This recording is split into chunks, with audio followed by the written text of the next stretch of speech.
देखिए, एक बड़ा अद्भुत प्रश्न सम्मुख आया है कि शिवोहम कैसे बने या कौन सा व्यक्ति शिवोहम हो सकता है।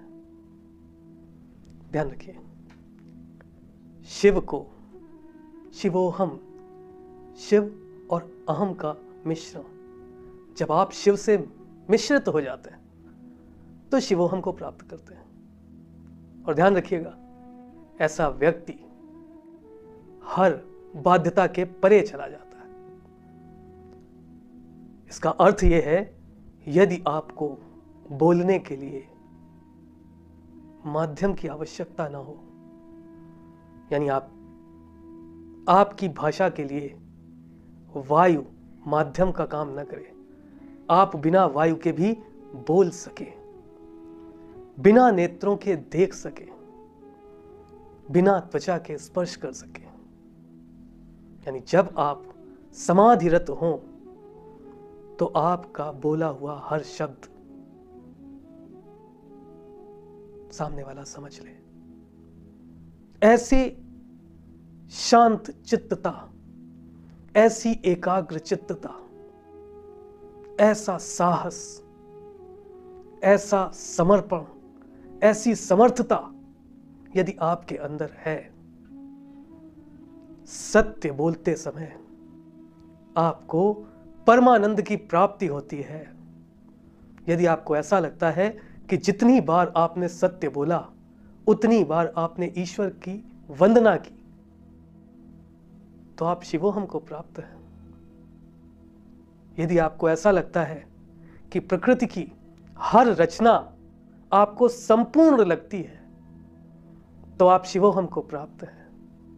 यदि चाह कर भी किसी के व्यक्तित्व में, किसी भी व्यक्ति में आप किसी तरीके की त्रुटि नहीं निकाल पाते हैं, तो आप शिवोहम को प्राप्त हैं। यदि भूखे व्यक्ति को देखकर आपका मन व्यथित होता है, आप उस भूख का अनुभव करते हैं, दुखी व्यक्ति को देखकर आपके आंखों से अश्रु निकलने लगते हैं, और यदि पूरे सृष्टि के हर प्राणी के प्रति आप कृतज्ञ हैं, आपको ऐसा लगता है कि सभी उस शिव की रचना है जिसको आप प्राप्त करना चाहते हैं, और बार बार आपका मन इस प्रकृति को धन्यवाद करने का करता है, और आप जीवन के मूल्यों से परे जा चुके हैं, आप प्रसन्न हैं, आपको अपनी असमर्थता का दुख नहीं है और अपनी समर्थता का अभिमान नहीं है। नहीं है आपको अभिमान अपनी समर्थता का। आप अपने अपमान करने वाले व्यक्ति का भी शीश झुकाकर नमन करते हैं, तो निश्चित रूप से आप शिवोहम हैं और आप शिवत्व को प्राप्त हैं। शिव एक अलौकिक शक्ति है, सर्वथा सार्वभौमिक शक्ति, जो आपको समर्थता का पर्याय बना देती है। जब आप किसी की भयंकर भूल को भी ऐसे क्षमा कर दें जैसे आपने उस भूल को देखा ही नहीं, सुना ही नहीं, तो आप शिवत्व को प्राप्त हैं।